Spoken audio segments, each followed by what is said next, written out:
Assalamualaikum warahmatullahi wabarakatuh. Gimana kabarnya semua? Semoga baik saja ya. Jadi saya harapkan si Aep, si Pasren, si Kavi menonton video ini ya. Karena apa? Karena apa yang disampaikan video kali ini sebetulnya mudah-mudahan sih terbuka gitu. Karena apa? Kalau kita lihat sekarang yang terjadi kan Pak Prabowo kan sebentar lagi jadi presiden tuh. Kemudian hasil dari PK itu kan sekarang di MA. Dan kita tahu sendiri Bapak Prabowo sama Pak Deddy ini kan punya kedekatan emosional yang luar biasa begitu kan. Kalau tidak bertobat hari ini akan menjadi sesuatu yang akan mencelakai diri Anda nanti. Ingat sekali lagi ya bahwa Kang Deddy sama Bapak Prabowo adalah punya hubungan emosional yang luar biasa romantis begitu kan. Jadi jangan sampai Anda dijadiin tumbal tuh ya sama orang-orang ini begitu. Jadi sebelum itu terjadi silahkan bertobat ya. Tapi silakan nonton video ini untuk bagaimana mudah-mudahan sih terbuka gitu kan pemikir aja. Karena laporan udah masuk tuh ya. Jadi gimana video selengkapnya sebetulnya? Ini dia. 13.20 4 orang penyidik dari Bareskrim Polri hadir dengan membawa sejumlah berkas dan peralatan yang dimasukkan ke dalam kontainer box serta membawa sebuah mesin cetak atau printer. Yang kemudian tim dari Bareskrim Polri ini juga masuk ke dalam rutan kelas 1 Bandung. Lalu tampak juga para kuasa hukum dari terpidana ikut masuk untuk mendampingi selama proses pemeriksaan berlangsung. Dan kami para awak media pun hanya menunggu di luar area rumah tahanan. Pemeriksaan para terpidana ini terkait laporan yang dilayangkan oleh kuasa hukum para terpidana terkait kesaksian atau keterangan palsu yang dikemukakan oleh Aep dan Dede, di mana dalam keterangannya diduga telah memberikan keterangan palsu di bawah sumpah terkait rangkaian kematian Vina dan Eki di Cirebon. Para terpidana yang ditahan di rutan kelas 1 Bandung ini yakni atas nama Eka Sandi, Hadi Saputra, Rivaldi, dan Supriyanto yang diperiksa sebagai saksi pelapor oleh tim penyidik dari Bareskrim Polri. Dan hingga kini pun proses pemeriksaan terdakwa ini masih berlangsung. Selain itu, terdakwa lain yakni Jaya dan Eko Ramdhani ditahan di Lapas Jelekong, Kabupaten Bandung. Mereka pun rencananya akan turut dimintai keterangan dan bahkan terpidana yang telah bebas yakni Saka Tatal pun akan dilakukan pemeriksaan dalam kasus keterangan palsu Aep dan Dede. Tadi kami sempat mewawancarai salah satu kuasa hukum dari para terdakwa yang telah divonis seumur hidup dalam kasus pembunuhan Vina dan Eki di Cirebon tahun 2016 lalu. Menurut salah satu kuasa hukum, Jutek Bongso, yang menjelaskan bahwa pihaknya datang hanya untuk mendampingi agar kliennya ini dapat memberikan keterangan yang sebenarnya. Kemudian kami juga sempat menanyakan terkait laporan lainnya yang ditujukan kepada Ibtu Rudiana atas dugaan penganiayaan terhadap para terdakwa. Bahwa kuasa hukum ini mengonfirmasi bahwa pihaknya sudah datang ke Mabes Polri untuk dilakukan gelar awal. Selain itu, pihaknya pun menjelaskan sedang menyiapkan upaya hukum peninjauan kembali atau PK bagi para terpidana yang selambat-lambatnya akan diajukan pada pekan depan. Dan kami akan pantau terus bagaimana nantinya hasil dari proses pemeriksaan para terpidana terkait kesaksian atau keterangan palsu Aep dan Dede dalam kasus Vina Cirebon ini. Pemeriksaan sendiri dijadwalkan dari Bareskrim sendiri, selain di Kebonwaru nantinya ada di Lapas Jelekong di Kabupaten Bandung. Di sana juga terpidana Eko dan Jaya juga akan dilakukan pemeriksaan. Memang pemeriksaan ini berkaitan dengan laporan dari kuasa hukum terpidana sendiri atas laporan atas pernyataan palsu yang dinyatakan oleh Dede dan Aep, sehingga hari ini Bareskrim turun tadi baru masuk ke dalam pemirsa. Ada 4 tadi menurut kuasa hukum, 4 penyidik dari Bareskrim Polri yang sudah masuk untuk melakukan penyidikan terhadap para terpidana sendiri atas laporan beberapa waktu lalu ke Bareskrim atas pernyataan bohong yang dilakukan oleh Aep dan Dede sendiri. Memang untuk dari kuasa hukum sendiri ada 20 kuasa hukum yang datang ke Kebonwaru untuk melakukan pendampingan terhadap para terpidana yang akan dilakukan pemeriksaan hari ini. Namun sejauh ini untuk pemeriksaan sendiri tadi penyidik baru masuk dan belum tahu kapan dimulainya, dan nanti kami akan terus update terkait perkembangan pemeriksaan yang hari ini penyidik dari Bareskrim sudah tiba di rutan Kebonwaru, begitu. Nah, jadi begitu ya, Aep ya, Kavi ya, Pasren ya. Harus diingatkan kembali ya, ini kan laporan sudah masuk tuh ya, laporan tentang kesaksian yang Anda berikan dulu, begitu kan, ini sudah masuk ya. Dan selalu juga saya bilang dari kemarin tuh ya, ingatkan kalian bahwa tidak bisa melakukan hal yang sama sekarang ini dengan pola yang dulu gitu.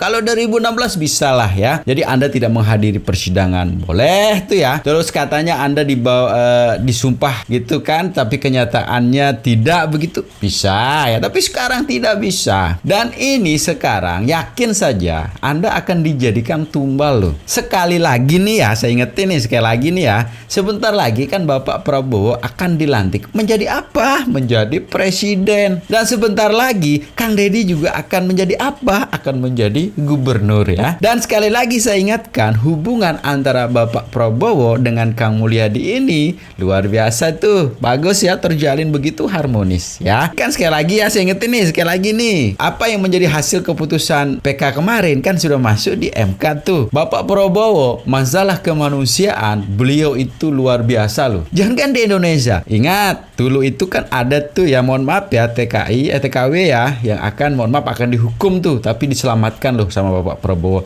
Apalagi persoalan anak bangsa.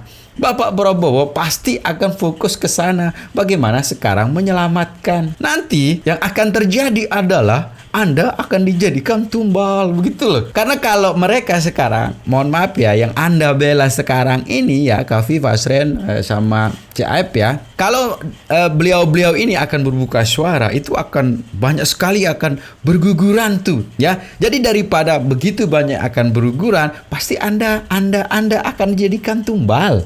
Yakin saja. Karena keyakinan saya juga, mungkin ini juga keyakinan teman-teman semua, bahwa yang 7/8 orang ini pasti akan bebas. Bukan tanpa alasan. Begitu banyak kemarin disajikan fakta-fakta persidangan ya, yang mengarah bahwa yang 7/8 orang ini bukan pelakunya. Wajar dong kita harus berpikir sekarang bahwa yang 7/8 orang ini akan dibebaskan. Seterusnya bagaimana nasib Anda berikutnya? Ini karena masih ada waktu nih ya, masih ada waktu sebelum diputuskan di MA. Bertobatlah. Sekarang kan bisa tuh, silakan saja sekarang terbuka, jujur. Dan saya yakin juga dari tim Paradi ini akan membela Anda semua. Bagaimana kalau misalnya kalian jujur sekarang? Pasti akan dibela. Kang Mulyadi juga tidak akan bisa tinggal diam kalau Anda jujur. Bapak Prabowo juga tidak akan tinggal diam tuh. Itu yang jadi pertimbangan. Jangan bodoh. Dan saya rasa juga kalau Anda melakukan hal seperti itu sekarang, misalnya jujur ya kalian ini ya, saya yakin kok keluarga yang terpidana sekarang akan memaafkan. Masyarakat netizen juga akan memaafkan. Yakin saja. Jadi sekarang jujur. Karena apa, ini juga masuk akal semeton ya. Senada dengan apa yang disampaikan salah satu konten kreator nih, dengar nih Kavi ya, Pasren ya. Terus Aep ya, ini denger nih, ini videonya nih. Buat Aep, Kavi, Pasren, gak usah jual mahal kalian itu. Kita itu udah gak butuh kalian. Kita scientific evidence aja sudah punya. Dan berkas sekarang sudah terlanjur masuk ke MA gitu loh. Namun yang perlu kalian bertiga ingat itu, sebelum putusan MA itu keluar, Prabowo itu sudah dilantik jadi presiden. Siapa Prabowo? Orang yang ada di balik Kang Deddy Mulyadi gitu loh.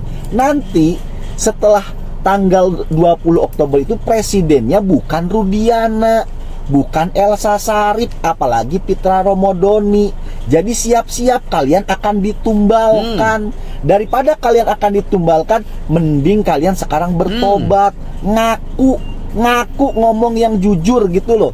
Bukan karena kita mau ngemis-ngemis, kita udah nggak butuh kalian. Cuma kita itu menyarankan kalian untuk bertobat daripada kalian ditumbalkan loh oleh Rudiana CS. Ya, sebenarnya kami sekali lagi ya, menarik itu ya disampaikan tadi. Kami sekarang sebenarnya sudah tidak membutuhkan kalian. Karena apa yang sudah disajikan dari semua kesaksian ini sekarang sudah menemukan satu kesimpulan bahwa pertama yang 7 kemarin bukan kasus pembunuhan tapi kasus Kalantas, itu yang pertama. Yang kedua, yang 7/8 orang ini bukan pelakunya. Itu kan kemarin juga tuh dari kesaksian-kesaksian juga itu kan sudah kita dengar. Jadi benar ya, kami tidak membutuhkan kalian lagi, tapi kami kasihan sama Anda bertiga. Karena apa? Jangan sampai ada tumbal lagi. Jadi sekarang kesempatan sebelum ini keputusan ditetapkan oleh MA ya, bertobat. Masih ada waktu nih, sebentar lagi nih ya, masih ada waktu. Jadi bertobatlah, mudah-mudahan saya harapkan ya. Jadi kalau teman-teman semua menonton video, coba di-share yang punya teman si yang 3 ini begitu, coba di-share ke mereka ya. Biar inilah, biar sadar gitu. Terbuka otaknya, terbuka hatinya untuk menerima ini semua. Jujur. Jadi kami sebenarnya benar juga, kami sudah sebenarnya tidak butuh kalian lagi, tidak butuh juga, udah selesai udah ya. Dan ini dengar juga ini dengar nih video ini, mudah-mudahan ini video bisa membuka kembali ya otak dan pikiran Anda dan hati juga. Ini dia. Bagi saya kasus Vina Cirebon sudah selesai. Sidang peninjauan kembali 6 terpidana khususnya saat menghadirkan saksi ahli digital forensik Rismon Hasiholan Sianipar sudah menutup kasus itu, bahwa kasus Vina Cirebon bukanlah kasus pembunuhan melainkan kecelakaan tunggal. Cerita pembunuhan ialah cerita rekayasa atau diada-adakan semata. Laporan Polsek Talun pertama kalinya bahwa peristiwa itu kecelakaan tunggal itulah yang paling mendekati kebenaran. Keberhasilan saksi ahli digital forensik Rismon Hasiholan Sianipar membongkar tidak saja percakapan terakhir di HP almarhum Vina, tapi juga di HP Widi, teman Vina yang terakhir bercakap-cakap dengan Vina via HP, tak bisa lagi dibantah.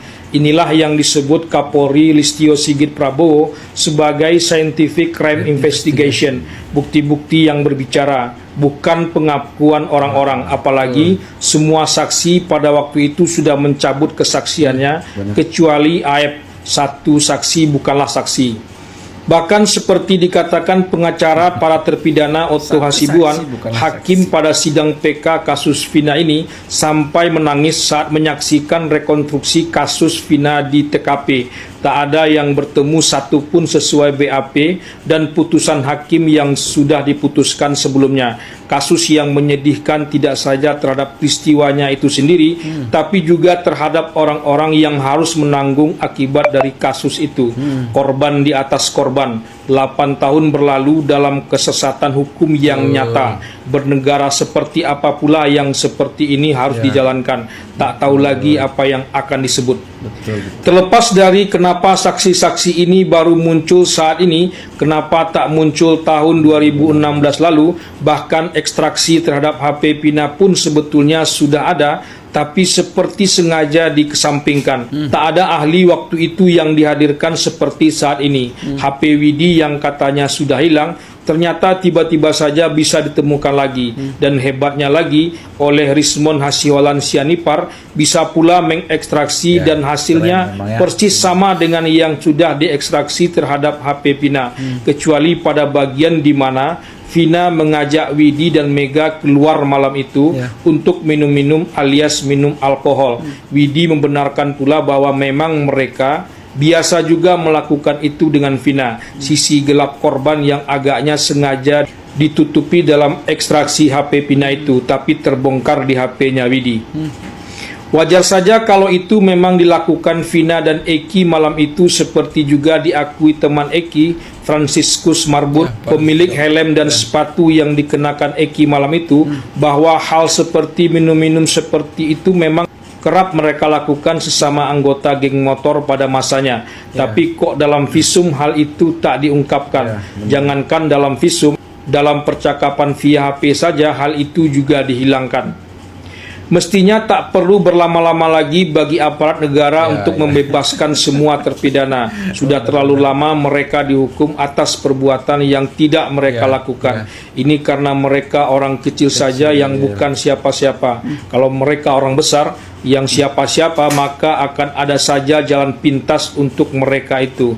Bahkan jalan pintas kalau mereka bersalah sekalipun, bagi orang besar yang siapa-siapa itu akan tercipta dengan sendirinya. Penasihat Kapolri Arianto Sutadi juga terlihat mengeluh kenapa putusan PK Sakatatal yang sudah berlama berlangsung seperti diulur-ulur. Baginya mungkin juga sudah jelas bahwa terpidana kasus Vina ini bukanlah pelakunya, tapi Arianto Sutadi ingin cepat terkesan agar jangan institusi kepolisian saja yang disalahkan, ada jaksa dan hakimnya juga di situ. Bagi saya diskusi-diskusi seputar ini, apalagi pembelaan yang dilakukan pengacara Rudiana baik Elsa Sharif dan Fitra Ramadhani sama sekali tak berdasar, hanya menegakkan benang basah saja. Tapi mungkin itu pula dulu yang dirasakan oleh Titin Prialianti dan Jogi Nainggolan, pengacara para terpidana pada masa itu. Mereka seperti membentur tembok karang saat melakukan pembelaan. Bedanya, kalau dulu kejanggalan-kejanggalan seperti ditutupi, kalau sekarang semua terbongkar di depan mata. Pak Hakim dan Pak Jaksa, bebaskanlah para terpidana ini semuanya. Nah, begitu ya. Gitu, dengar tuh ya. Tapi sebenarnya semeton dalam video saya sebelumnya juga ada pernyataan yang menurut saya ini pernyataan yang menyentuh sekali ya.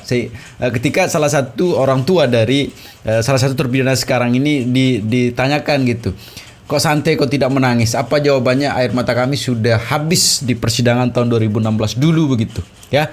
Jadi bisa kita bayangkan semeton ya bagaimana persidangan itu terjadi di 2016 dulu ya, dimana tertutup terus dibentak-bentak, dan itu kan berseliweran di sosial media itu banyak sekali cerita-cerita yang menurut saya ini cerita seram gitu bagi keluarga maupun bagi yang terpidana ya. Dan pada saat itu yang terpidana ini masih, mohon maaf ya, masih anak kecil lah ya, anak kecil yang akan merasa takut sekali ketika digerta oleh aparat begitu, oknum aparat begitu ya. Dan ini sekarang sudah menemukan titik terangnya semeton ya dengan apa yang sudah dilakukan sekarang ini. Sekali lagi semeton ya, mudah-mudahan ini sebagai titik balik ya, bagaimana sekarang penegakan hukum di negara kita ini biar memandang semua orang itu sama ya. Katakan benar jika itu memang benar, dan jangan pernah membenarkan sesuatu yang salah begitu ya. Karena kita ini sebagai anak bangsa jangan saling mencelakai lah begitu ya. Seharusnya di negara yang menjunjung tinggi norma-norma ini kita harus saling mengayomi. Apalagi salah satu tujuannya, mohon maaf ya semeton ya, instansi yang sana adalah bagaimana mengayomi dari masyarakat begitu ya. Tapi sekali lagi, kalau instansi yang begitu kita hormati semeton ya akan rusak oleh oknum-oknum seperti ini ya, seakan-akan ini keadilan dipermainkan ya. Lebih parah lagi diperjualbelikan lah. Bagaimana nasib kita sekarang sebagai rakyat kecil ya. Jadi ini alasan kita sebetulnya kenapa kita harus terus mengawal kasus ini, biar tidak ada lagi orang-orang di sana, nauzubillah ya, keturunan kita, teman kita, keluarga kita yang akan mendapatkan perlakuan ketidakadilan seperti ini ya. Jadi begitu semeton ya. Dan selalu di akhir video selalu sebuah pesan semeton ya, untuk jangan cepat termakan hoak, selalu jaga persatuan dan kesatuan serta persaudaraan kita ya, dan jangan nakal ya. Nanti kalau sedikit nakal bisa berakibat fatal. Jadi segitu aja video semeton. Assalamualaikum warahmatullahi wabarakatuh.